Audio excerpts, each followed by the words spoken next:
So my name is Stephanie Rowe, but also known as Mrs. Rowe Author.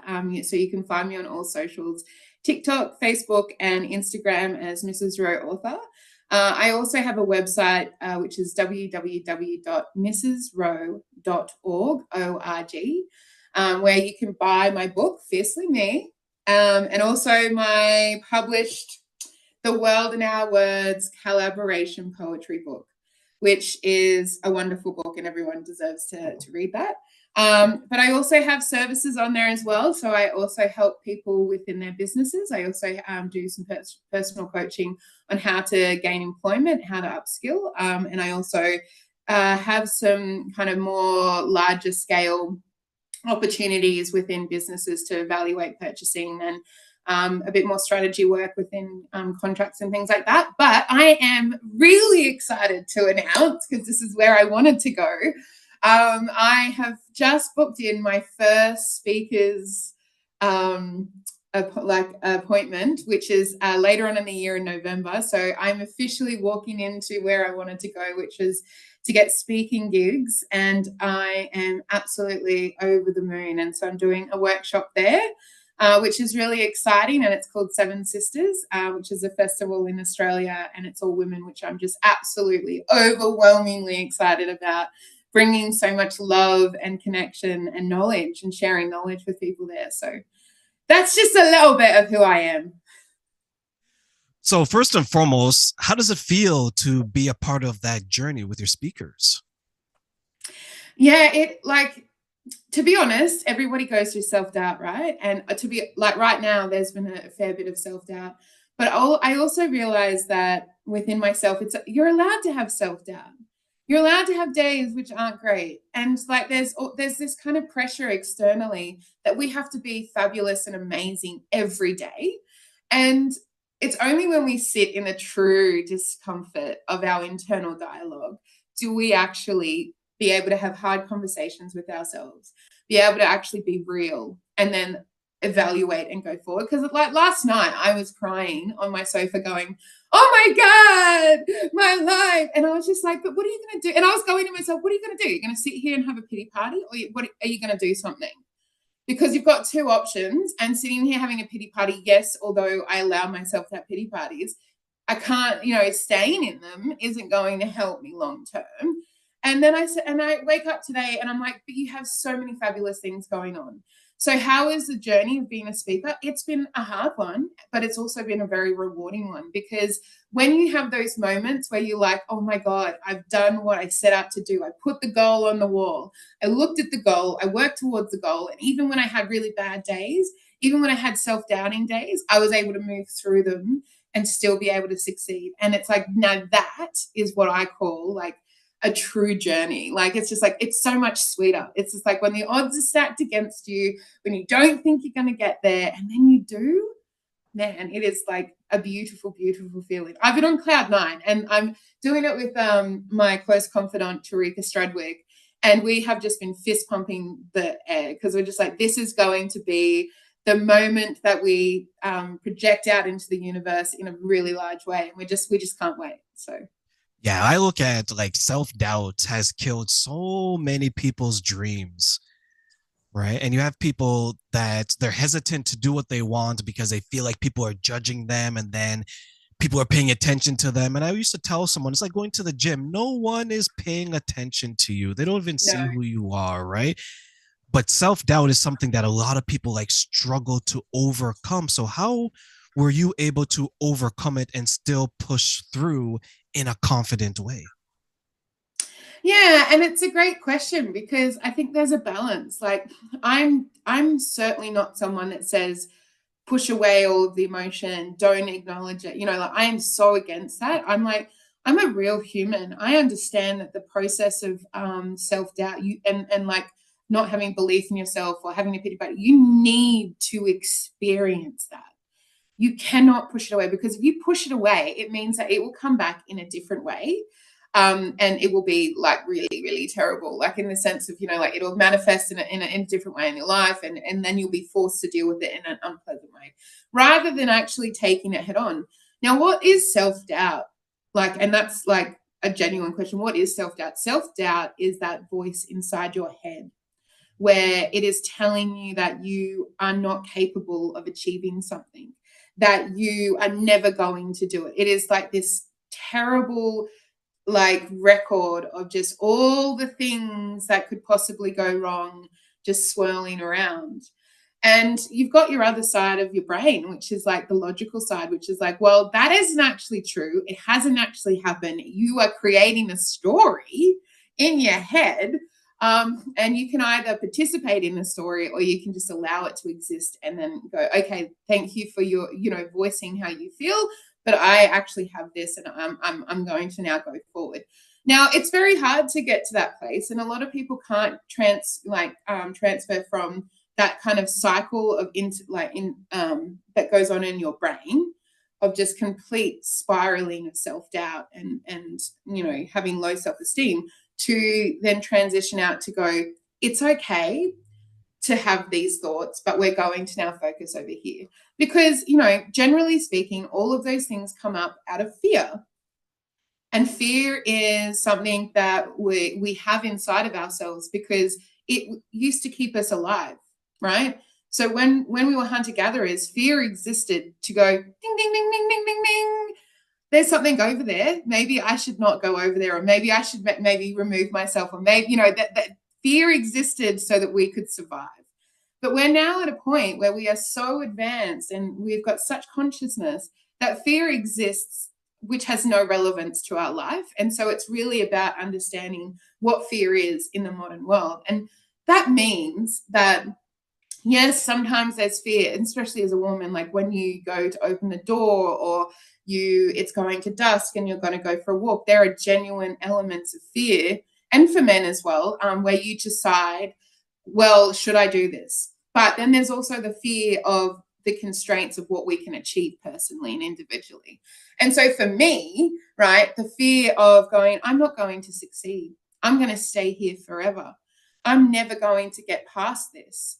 I'm going to, you know what? It's just this full drama. Like, I'm going to end up on the street and I'm going to be homeless. Like, it's so dramatistic. And I'm just like, no, you're not. Like, rein it in, girlfriend. And I have these internal conversations with myself, but I do allow them to come out and then I go, okay, have you free reign? This is it. This is your time. And then I just go, okay, let's be realistic. That's not going to happen. That's not going to happen. And yes, you have fear because of the unknown, because this is something new for you. And what does that mean? That means that you're going to have to push yourself into situations where you haven't necessarily gone before. You are, and when you have to learn something new as a human being, and it really doesn't matter how old you are, you generally have fear and you have a bit of anxiety because you're like, what if I'm not good enough? It doesn't actually matter at the end of the day. You just have to give it a go. And that's really where I'm at. It's just like, I'm going to give everything a go because why not? Like I've tried so many things in my life. I've gone for things way above what I should have. And it's turned out really well. And it's like, and if it doesn't turn out that great, I definitely learn something from it. And that's when I really learn and I solidify my learning and my teachings. And so I don't see anything as wrong. I just see things as like, how much can I learn? And sometimes I get excited about my failures. Well, not my failures, but where I learn the most, because it's just like, oh my God, it gave me just such clarity on what I was doing, where I could learn more, where I could develop more, and where I can go.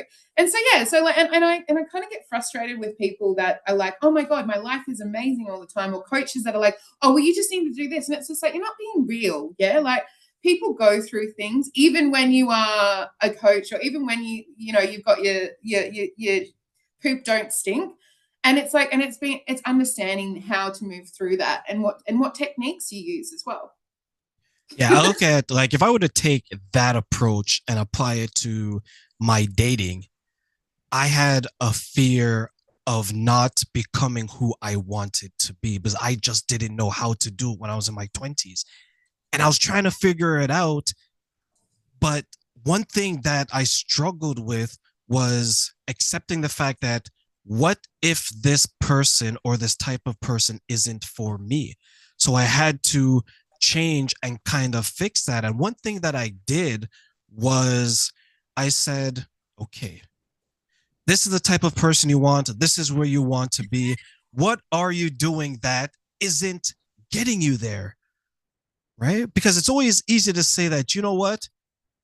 My relationships don't work because Steph and every other woman are crazy. You guys are horrible. Versus putting that mirror to myself and saying that, you know what? I've contributed to it.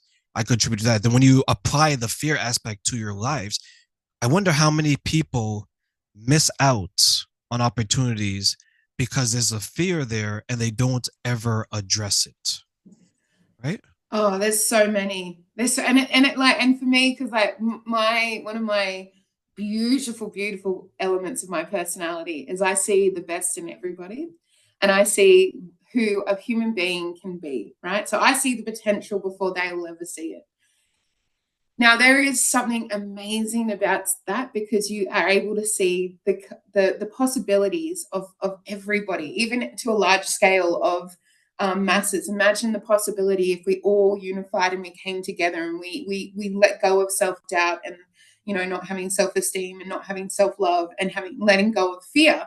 We came together and we were present. We were able to contribute on a mass scale, and whatever it was, right? Whatever thing that they loved, they were able to just let go of the fear and walk into their destiny. Imagine what this world would be. And I'm getting goosebumps talking about it, right? But I see it in my personal life because I see the potential in every human being that I see, regardless. Like I still see the potential in my father who is addicted to drugs. Like I know that if he chose to not be addicted and he chose to have self-belief and let go of fear, he would be amazing. I like it doesn't matter who you are. Like I know that there is potential in every human being, and I cannot ever let go of that. And so my husband is a prime example. He is an incredible videographer. And if you go to my website, there's the videos that he's created on there for Fiercely Me and for The World in Our Words. He did them, right? One of the videos for The World in Our Words is like all of the poets from all over the world speaking. And some of it isn't in English because I wanted to celebrate different dialects and different voices. And I just wanted to, for people to experience that. And so he put together this video with this music with everybody's like kind of couple of sentences that they recorded, and it's phenomenal. He's done two from my Fiercely Me. Now, like this man is really good, and you go have a look at the videos and you'll be like, oh shit, this is actually really good. You like everyone that watches it is emotion, like he evokes emotion out of the human being. It's very hard for someone to consistently be a videographer and evoke that deep seated emotion through the videos. Like it's actually quite a huge thing. Like not everybody has the ability to see how to put things together. Now he can go and do that for a living. He could be amazing at it. And I am obviously the biggest supporter of him doing that. But he lives in a fear, which I cannot get him out of. He does not think he's good enough. And I have to accept that he will get out of that fear based existence eventually. And he will take his life and he will take it with two hands and he will run with it. Because once he decides and he sees his value in himself, there's nothing that's going to stop him in his like videographer career. Like, and he wants to do movies and all of that, which I am like, go, like, I'm sitting here going, like, go for it, man. Like, just go for it. Let me enable you to do what you love. Do you know what I mean? So I know firsthand how hard it is for a human being to get out of that fear based place. And I've got other friends who, are amazing musicians, have incredible songs, cannot get out of their fear to go and record their own music to put it out there in the world because they're petrified. Do you know what I mean? And I'm like the biggest supporter of everybody. So it's like, it's really about the person and about how much you want something, like it's just like, and I have to also accept that sometimes people want to stay exactly where they are. And that's really hard for me to accept because I don't want them to. I want them to get out. I want them to go do what they're supposed to do. Like I can, but I have to accept that it's their journey. And I have to accept that they don't want that, that's something that I can see in them, but they're not ready yet. But all I can say is that fear it has stopped so many amazing creations.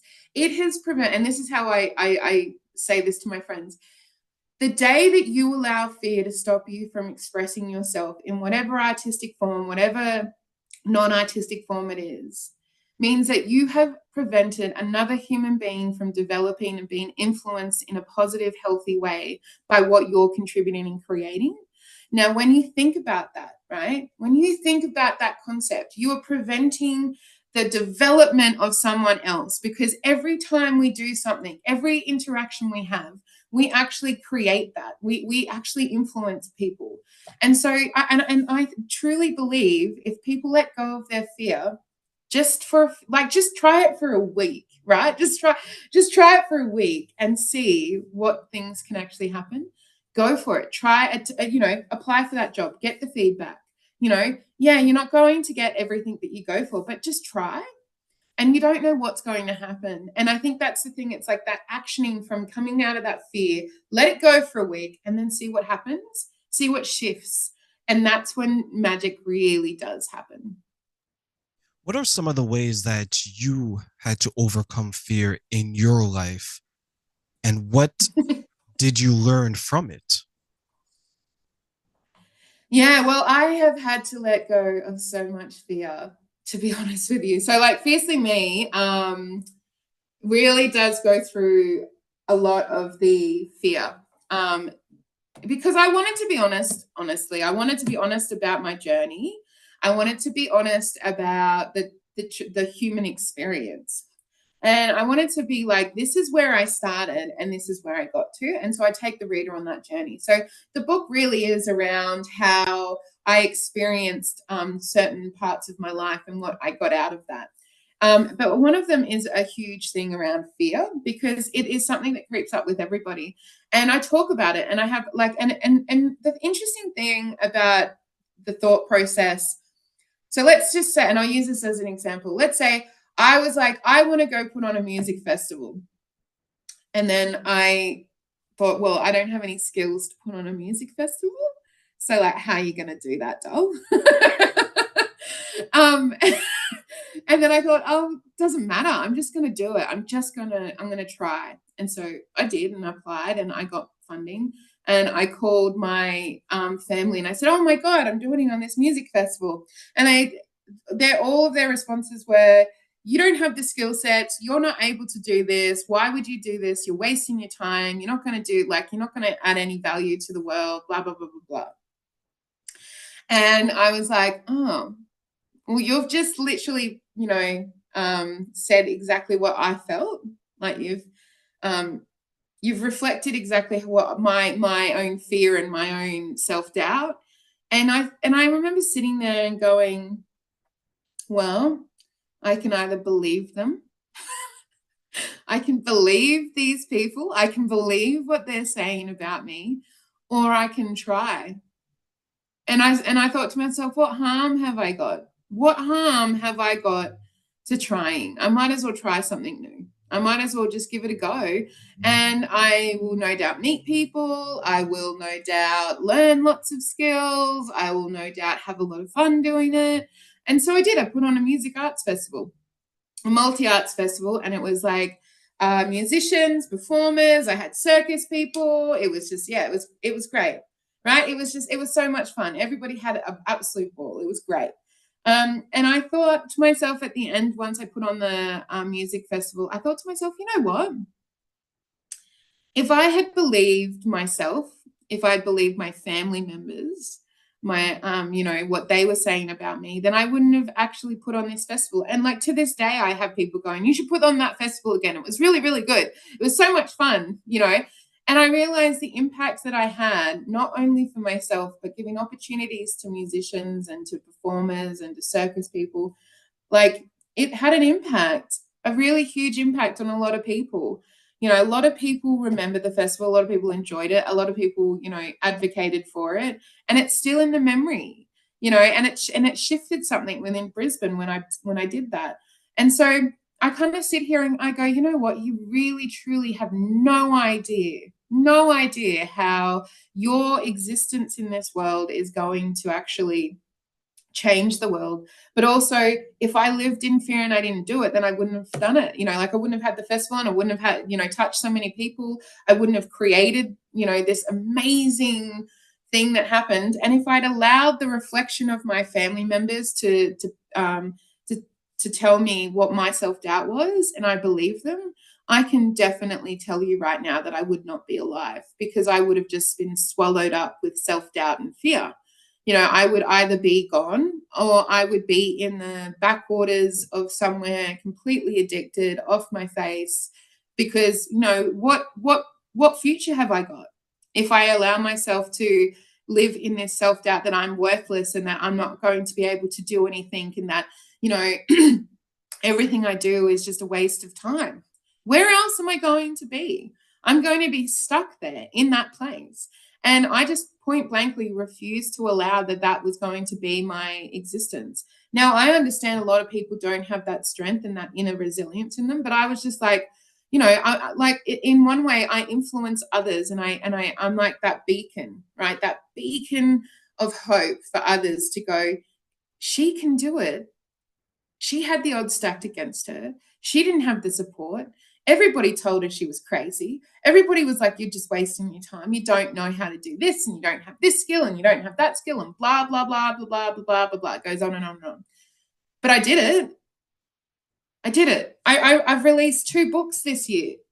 2 books I've released this year. Do you know what I mean? So it's just like, yeah, exactly. It's just like, this life is literally about what ifs. What if I try? And I really hope that from this interview, and from our last interview, and from all the interviews and all the speaking jobs that I get in the future, that people truly get influenced by the words that I'm saying, because we have 2 opportunities. We can either believe the self-doubt, we can either believe the, internal cycle, or we can just try and let it, just try. Just let it go and see what happens, and you'll be really surprised at what shifts happen. And so for me, I just kind of got to a place where it's just like, well, you've got one of 2 alternatives. Honestly, you've got stay here or don't stay here, and you've got that choice. And it's only on you, Stephanie. You're the only person that can choose this. You can either choose to get up and do something different, or you can choose to just stay and wallow. And I every time I go through these periods, I just go, no, I'm going to get up now. I'm going to go try. I'm going to go send that email to that random person that I don't know and see if they respond.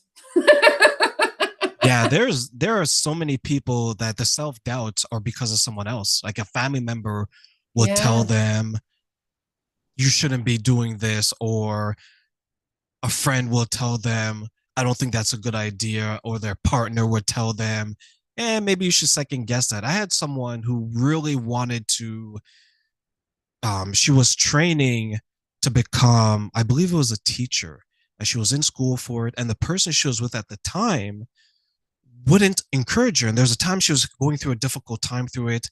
She was studying, she was staying up late, and she was always tired. And the person just said, maybe this isn't for you.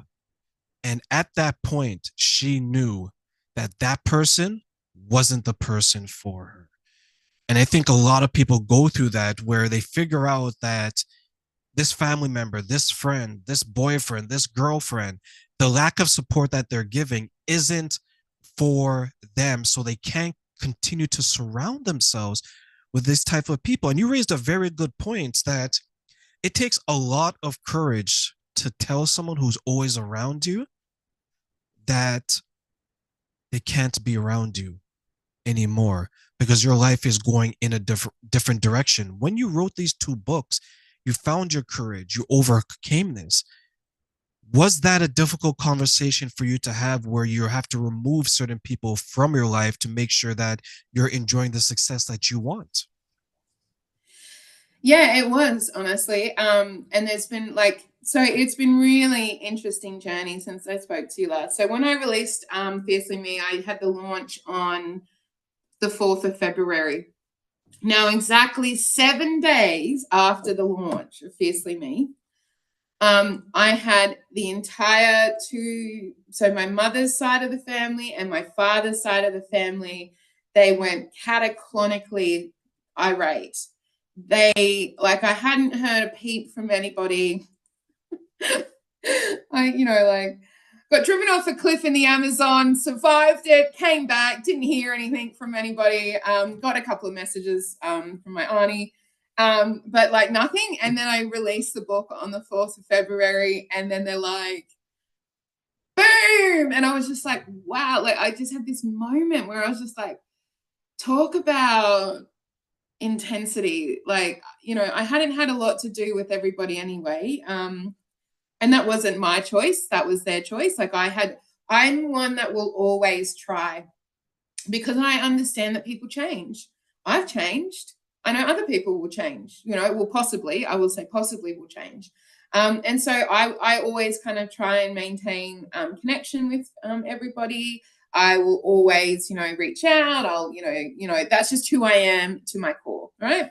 And so when the book was released, my mum's side of the family were like, she's the whole book's a lie, essentially. She hasn't done what she said. Everything on her website's a lie. She hasn't done this. She hasn't done that. She hasn't done that. And I was just like, wow. Like, and I just thought to myself, you don't know me. And at the time I was in a job, and it was a delivery procurement manager role, right? So I was managing 11 people. I was delivering hospitals into the state that I was working in. So brand new hospital. So everything that went inside a hospital, my team was organizing and was getting delivered to site to then literally set the new hospital up. So high pressure role, like absolutely intense, right? And they were like, no, she hasn't done this, she hasn't done that. And I just sat back and I just thought to myself, wow, this is actually insane. Like, this is insane that this is what's happening.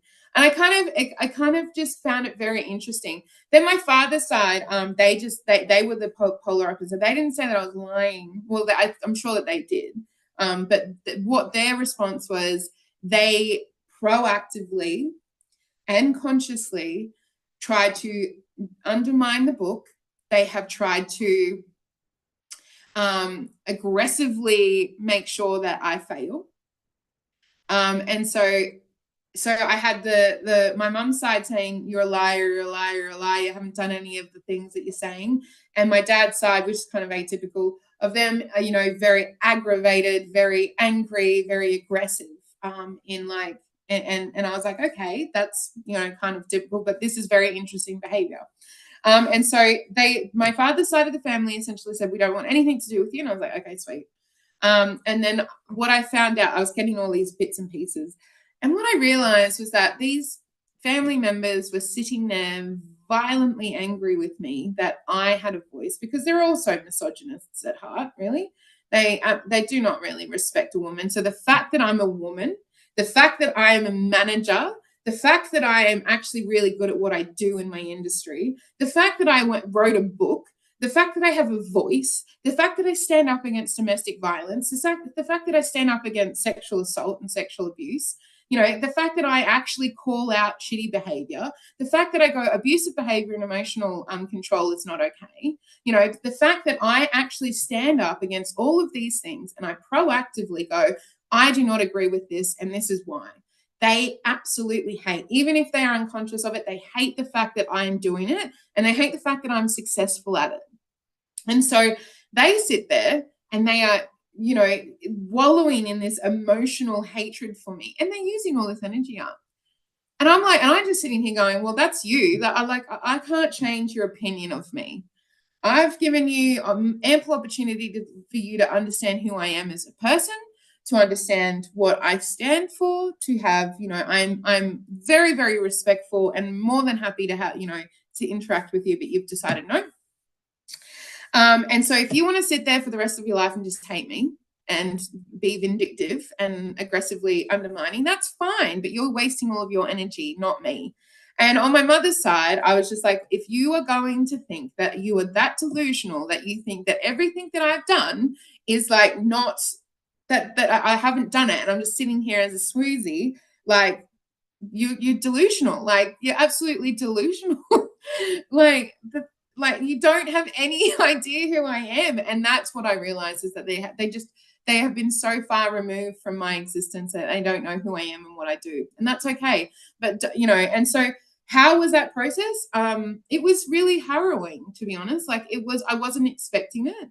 I just thought that, the book would be released and that it would just go on, and, life would just go on and people would choose to read it or people wouldn't. By the way, no one's read the bloody book except two people. So, but everyone made all of these accusations without reading the book. So I found that very interesting as well. And so I just kind of was like, it hurt. Like I'd be lying if I was to say that it didn't hurt. It did hurt. Like, to have two entire families on both sides to come at you is painful. And but I also had to go, this isn't serving me. You weren't serving me originally. You're not serving me now. I was holding on to an illusion that my family loved me and that they would support me, and that even if we had disagreements, we would be able to respectfully discuss them and work through them. But that was my illusion that I had created in my mind.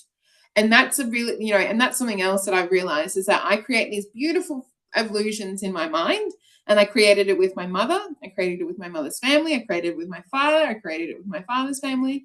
And I had to be really honest with myself and be like, Stephanie, you've got to stop doing this, darling.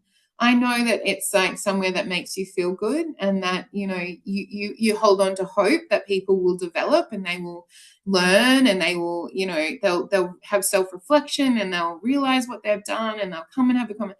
But it's not happening. Okay. It's not happening. And you have to let go of that. And so that was really hard. I had to be honest with myself, and I had to realize that it wasn't healthy for me. But I also realized that, like, I wasn't exuding a lot of emotion outside of sadness. There was sadness and, mourning, not mourning of the relationship, and mourning of my illusion that I'd created. And so I had to, have a lot of self-reflection and go, okay, now there is a difference between dreaming about things that you want in your life, doll, and creating not factual illusions in your mind. And so I just had to kind of accept that I needed to really check myself going forward, and that and it was sad, and that's okay.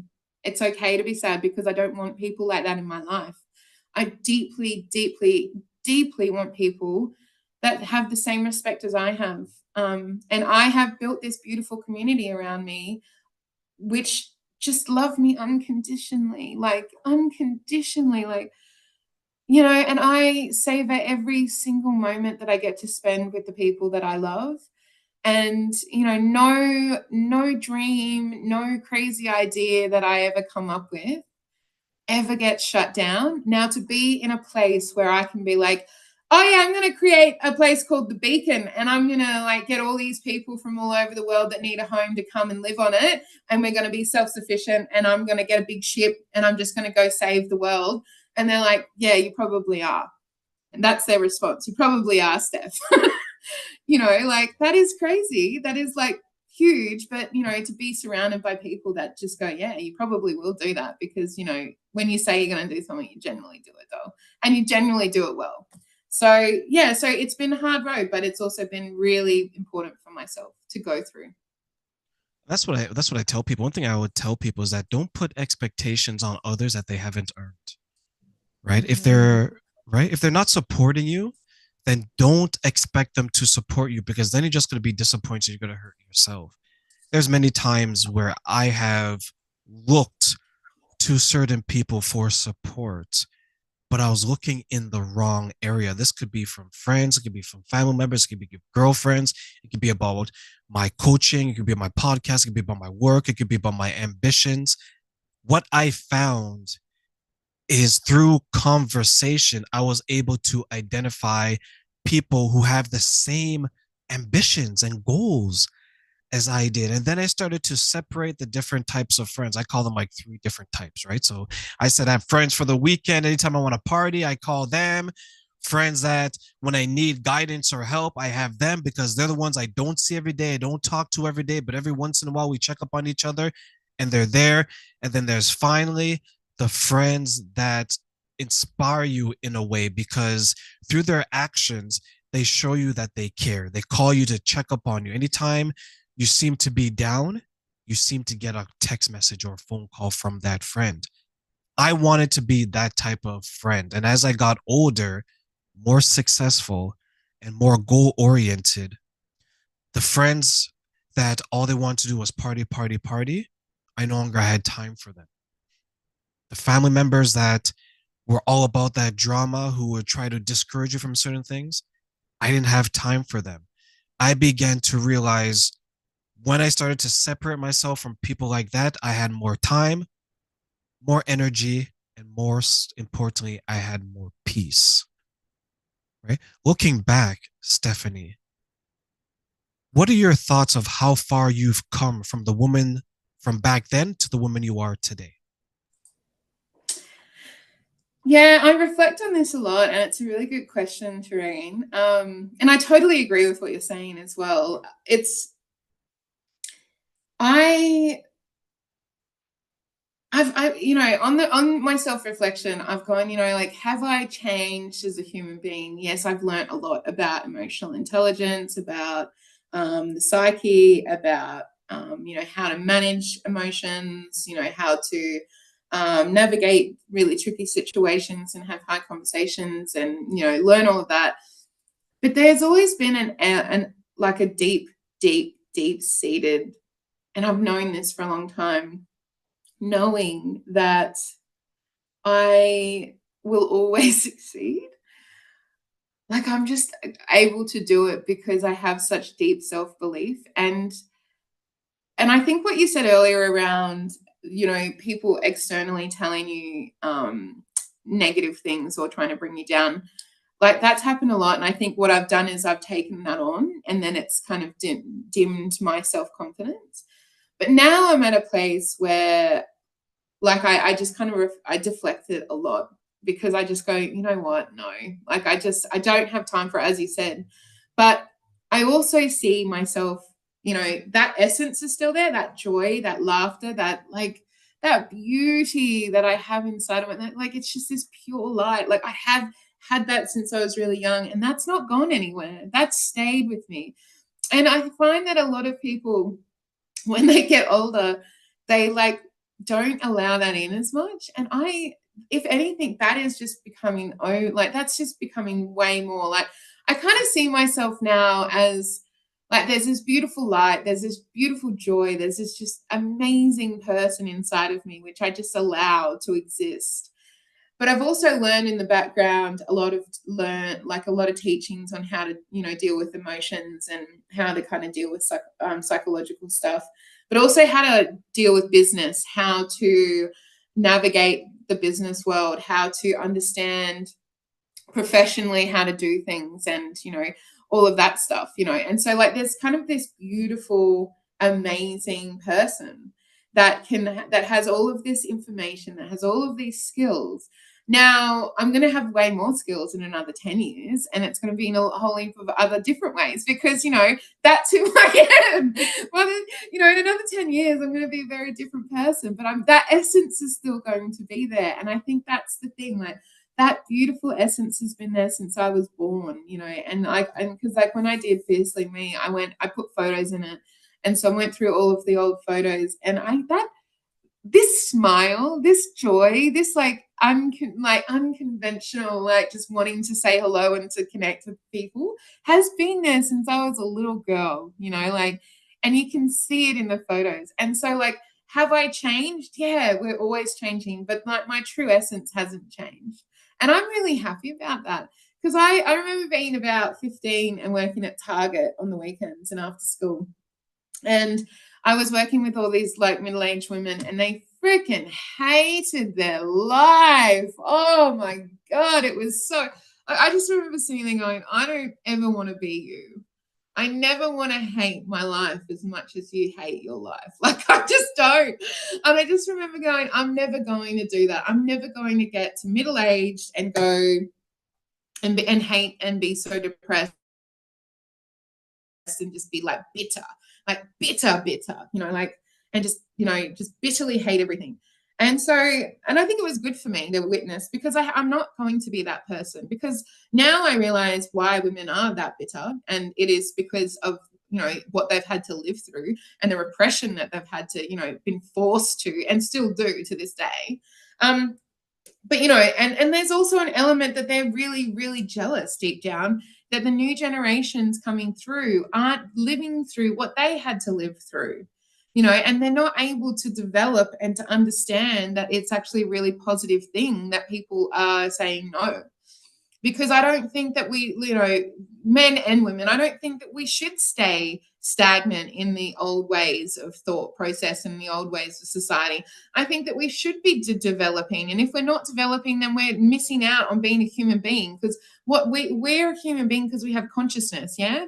What does that consciousness give us? It gives us the ability to push the boundaries, to conceive of the things around us, and to learn new things and to put them into practice.